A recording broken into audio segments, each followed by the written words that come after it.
یہاں پہ نہج البلاغہ میں امیر فرماتے ہیں کہ اللہ نے علی کو زندگی کم دی، 60 سال زندگی، لیکن فرمایا علی نے گزشتہ امتوں کی، انبیاء کی زندگی کو پڑھ کے وہ تجربہ حاصل کیا جیسے علی ان کے ساتھ رہتا تھا۔ تو عقل مند انسان کا کام یہ ہے کہ لوگوں کی غلطیوں سے کیا کرے؟ سیکھے، یہ نہیں کہ وہی غلطی دوبارہ کرے، لوگوں کے تجربوں سے سیکھے، یہ نہیں کہ وہ تجربہ انسان کیا کرے؟ دوبارہ کرے۔ تو فرمایا انسان تیری قیمت یہ دیکھ، جس چیز کے پیچھے تو ہے کیا وہ چیز باقی ہے یا فنا ہے؟ بہترین گھر بھی لوگے آفٹر 10 ایئرز 20 ایئرز پرانا ہو جائے گا۔ آج جس گاڑی کے پیچھے ہو وہ گاڑی کل پرانی ہو جائے گی۔ آج جوان کہے گا آئی فون کا فلاں ماڈل چاہیے، نیکسٹ ایئر جب نیا ماڈل آئے گا اسی کو سستے میں بیچنے پہ کیا ہو جاتا ہے؟ تیار ہو جاتا ہے۔ تو فرمایا تمہارا جو پسند اور ناپسند ہے، تمہارا جو انتخاب اور سلیکشن ہے، وہ ہوس کی بنیاد پہ نہیں ہونا چاہیے، وہ عقل کی بنیاد پہ ہونا چاہیے۔ اگر کوئی رشتہ حسن کی وجہ سے بنا، جس دن حسن گیا محبت بھی چلی جائے گی۔ اگر کوئی رشتہ مال کی بنیاد پہ بنا، جس دن مال بھی گیا محبت بھی چلی جائے گی۔ لیکن اگر کوئی رشتہ عقل کی بنیاد پہ بنا، وجود کٹ بھی جائے پر حسین کو چھوڑنے کے لیے تیار نہیں ہوتا۔ ہاں، یہ کیسی محبت ہے کہ میں سمجھتا عمار علی کو چھوڑنے کے لیے تیار نہیں، یہ کیسی محبت ہے کہ حبیب حسین کو چھوڑنے کے لیے تیار نہیں، کیونکہ یہ جو انتخاب تھا یہ عاقلانہ انتخاب تھا۔ تو مجلس حسین کا مقصد یہ ہے کہ انسان کی عقل کو کیا کیا جائے؟ پروان چڑھایا جائے۔ اب آپ جس معاشرے میں رہتے ہیں ایک مٹیریلسٹ معاشرہ، سوال ہے کہ جیسی آپ کی سوچ ہوتی ہے ویسی آپ کی سلیکشن ہوتی ہے۔ دو طرح کے قوانین ہیں، قوانین الہی جو قانون وحی الہی کے ذریعے بنا، دوسرے قوانین مدنی جو پارلیمنٹ کے اندر بنائے جاتے ہیں۔ بٹ کوشچن یہ ہے کہ وہ قوانین جو پارلیمنٹ میں بنتے ہیں ان کا بیس کیا ہے، اور وہ قانون جو اللہ بناتا ہے اس کا بیس کیا ہے؟ ظاہر ہے پارلیمنٹ میں جو لوگ جاتے ہیں قانون بنائیں گے تو ان کی سوچ ایک ہیومن، ایک انسان کے لیے کیا ہے؟ وہ انسان کو کیا سمجھتے ہیں؟ آج کسی بھی انگریز کو، کسی بھی ایتھیس کو آپ پکڑیں گے، اس سے پوچھیں کہ ڈیفینیشن آف ہیومن کیا ہے، تو کہتا ہے ڈیفینیشن آف ہیومن یہ ہے کہ انسان جسٹ اے باڈی ہے، انسان صرف جسم ہے۔ جب آپ نے اس وجود کی ڈیفینیشن صرف باڈی کی تو آپ صرف کس کی نیڈز کو پورا کرو گے؟ باڈی کی نیڈز کو پورا کرو گے۔ آپ رولز اینڈ ریگولیشن کس کے لیے بناؤ گے؟ صرف باڈی کے لیے بناؤ گے۔ لیکن اسلام جب انسان کی ڈیفینیشن کرتا ہے کہتا ہے قل الروح من امر ربی، انسان باڈی بھی ہے، انسان روح بھی ہے۔ جب آپ نے دو ڈیفینیشن کر دی کہ اس کا جسم بھی ہے، اس کے اندر روح بھی ہے، تبھی جب ہم دعا مانگتے ہیں تو ربنا آتنا فی الدنیا حسنہ وفی الآخرۃ حسنہ، جہاں جہاں دنیا مانگی وہاں وہاں آخرت مانگی۔ دنیا بدن کے لیے، آخرت روح کے لیے۔ جب دو ڈیفینیشنیں آ گئیں تو لہٰذا وہ جو بھی قانون بنائے گا جسم کے لیے بنائے گا، اللہ جو بھی قانون بنائے گا اس میں روح بھی شامل ہوگی، جسم بھی شامل ہوگا۔ خدا یہ نہیں کہے گا کہ صرف جسم بچ جائے، اللہ کہے گا جسم بھی بچے، انسان کی روح بھی بچے۔ اب سب سے پہلے آپ نے اس عقیدے کو اتنا پختہ کر دینا ہے کہ آپ کی نسلیں مانیں کہ واقعاً میرے اندر کوئی روح بھی ہے۔ اس کے لیے میں 2 دلیلیں دوں گا تاکہ آپ کے بچے، آپ کی نسلیں، مولانا امیر فرماتے من عرف نفسہ فقد عرف ربہ، جس نے خود کو پہچانا اس نے خدا کو پہچانا۔ جب تک اپنی ویلیو، اپنی قدر و قیمت کو نہیں جانو گے تب تک اپنا خیال نہیں کرو گے۔ جس نے اپنی ویلیو نہیں جانی اس نے خود کو بڑا سستا بیچا، جس نے اپنی قیمت جانی اس نے جنت سے کم خود کو کبھی بیچا ہی نہیں ہے۔ صلوات پڑھے محمد و آل محمد۔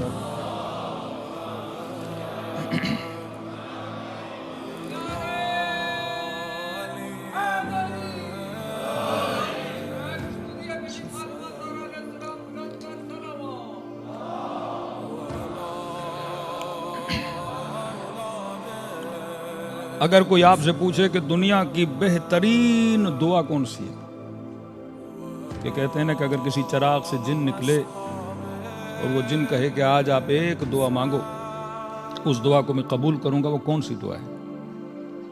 تو علماء فرماتے ہیں دنیا کی بہترین دعا ہے اہدنا الصراط المستقیم، کیونکہ اگر اس سے بہتر دعا ہوتی خدا وہ ہم سے منگواتا۔ میری تفسیر سورہ حمد ہے، مجالس میں موجود ہے، آپ سن سکتے ہیں۔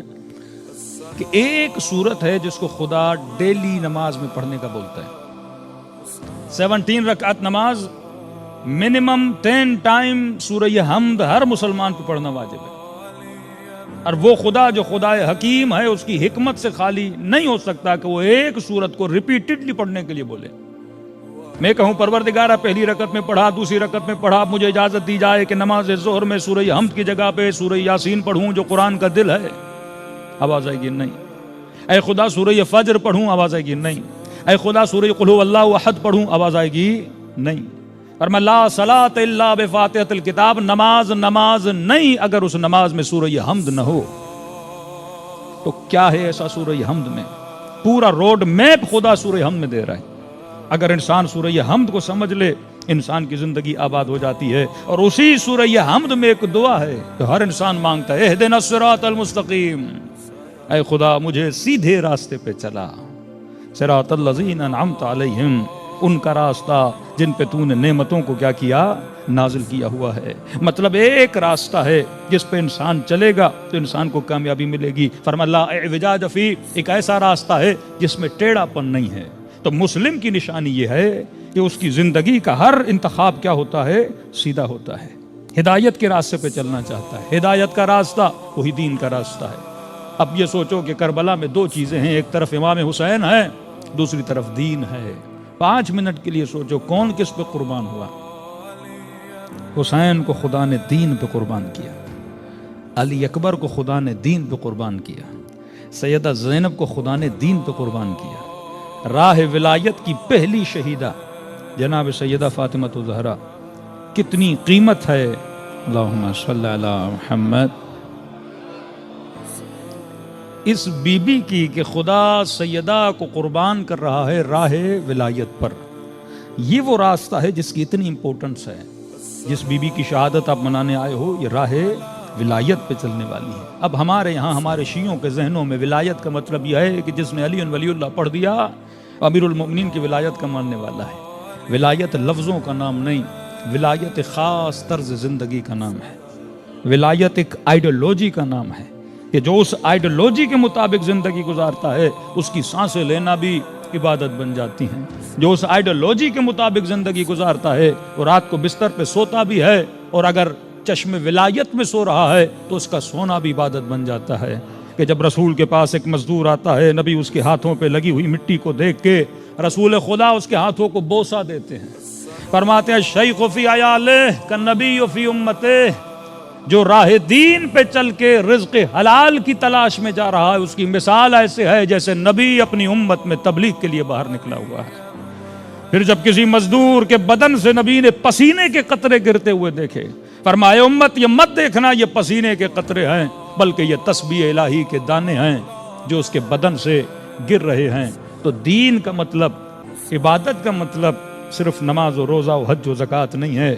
دین کا مطلب ایک خاص طرز زندگی ہے، ایک خاص آئیڈیالوجی ہے جس کے تحت انسان زندگی گزارتا ہے. آج جو جنگ آپ دیکھ رہے ہیں نا کہ مسلمان کو قتل کر رہا ہے، یہ جنگ آئیڈیالوجیز کی جنگ ہے. ایک وہ مسلمان جو روزہ رکھے نماز پڑھے، ایک وہ مسلمان یہ بھی روزہ رکھے نماز پڑھے، لیکن سوال یہ ہے کہ رسول کی آئیڈیالوجی پہ چلنے والا کون ہے. کربلا میں جنگ نماز و روزے و حج و زکوٰۃ کی نہیں تھی، یہ جنگ نظریے کی جنگ تھی، یہ جنگ آئیڈیالوجی کی جنگ تھی. کہ سوال یہ ہے کہ آپ کس آئیڈیالوجی پہ رہ رہے ہو، کہ آئیڈیالوجی آف دجال پہ بلیو کرتے ہو یا آئیڈیالوجی آف خدا پہ بلیو کرتے ہو، اللہ کی نظام پہ بلیو کرتے ہو یا نظام دجال پہ بلیو کرتے ہو. اب پھر تفسیر یہ بتائی جائے کہ دجال وہ ہے جو ایک آنکھ والا ہے اور امام وہ ہیں جو 2 آنکھوں والے ہیں. تو مولانا اب تک انتظار کر رہے ہیں کوئی بچہ پیدا ہو جائے جس کی ایک آنکھ ہو. میں نے کہا جناب 2 آنکھوں والے بھی دنیا کو نہیں چلا سکتے، ایک آنکھ والا کہاں چلا پائے گا؟ ایک آنکھ والا بچہ تو اب نارمل ہوتا ہے. یہ نظام کی بات ہو رہی ہے، یہ فکر کی بات ہو رہی ہے. ایک آنکھ سے مطلب کیا ہے، 2 آنکھوں سے مطلب کیا ہے؟ جب آپ دعا کرتے ہو نا ربنا آتنا فی الدنیا حسنہ وفی الآخرۃ حسنہ، تم 2 آنکھوں والے ہو، خدا دنیا میں بھی حسنات دے آخرت میں بھی حسنات دے. وہ ایک آنکھ والا ہے، وہ جو بھی کرتا ہے صرف دنیا کے لیے کرتا ہے،